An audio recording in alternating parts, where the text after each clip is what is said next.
आमच्या सहकार्यावर सुद्धा काही आगळ फागळ करतो मला दुसरं वाटलं सगळं काहीतरी बोललं की त्यांच्यावर राहणारे काय काय करतात त्या विषयाला बोलायचं नाही मला कुणाबद्दल बोलण्यापेक्षा मला असं काम करायला पाहिजे की तो आपले जे प्रश्न आहेत त्यातले पाण्याचं तापीचा मेगा रिचार्ज आपला व्हायला पाहिजे जेणेकरून आपल्या एरियाला चांगला प्रश्न व्हायला होईल.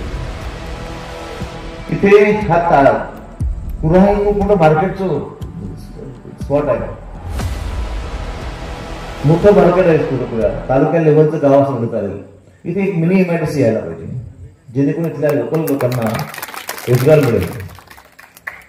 आता MIDC यायला पाहिजे म्हणजे काय त्याच्यासाठी आपल्याला प्रॉपर प्लॅनिंग करावं लागते. काय होतं फक्त डिक्लेअर केलं झालं असं नाही, त्याच्यासाठी तुम्हाला फॉलोच घ्यावा लागतो. एक मॅनेजमेंट असायला पाहिजे माणसामध्ये. आपण म्हणतो त्याला सांगितलं म्हणजे संपलं असं नसते, त्याचे फॉलोच घ्यावा लागतो. आणि मला वाटतं आपलं नेमके नेते फॉलोच घेण्यामध्ये कमी पडतात.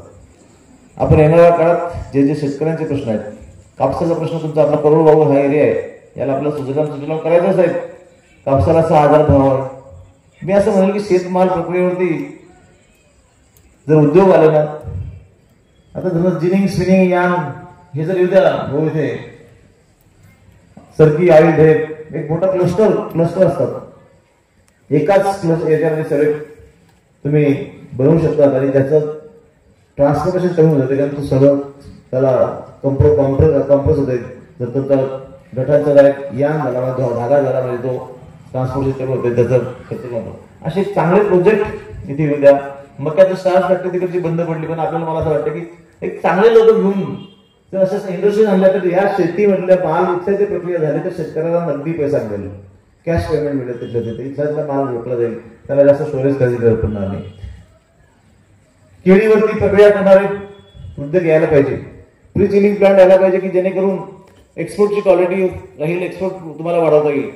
आज जळगाव जिल्हा हा सगळ्यात जास्त केळी पिकवणारा जिल्हा आहे आणि ह्या जिल्ह्याचं सर्वात कमी केळी निर्यात होते. सोलापूर हा नंतर आपल्याकडे केळी पिकवणारा जिल्हा झाला आणि आज तो सगळ्यात जास्त केळी पिकवणारा जिल्हा आहे.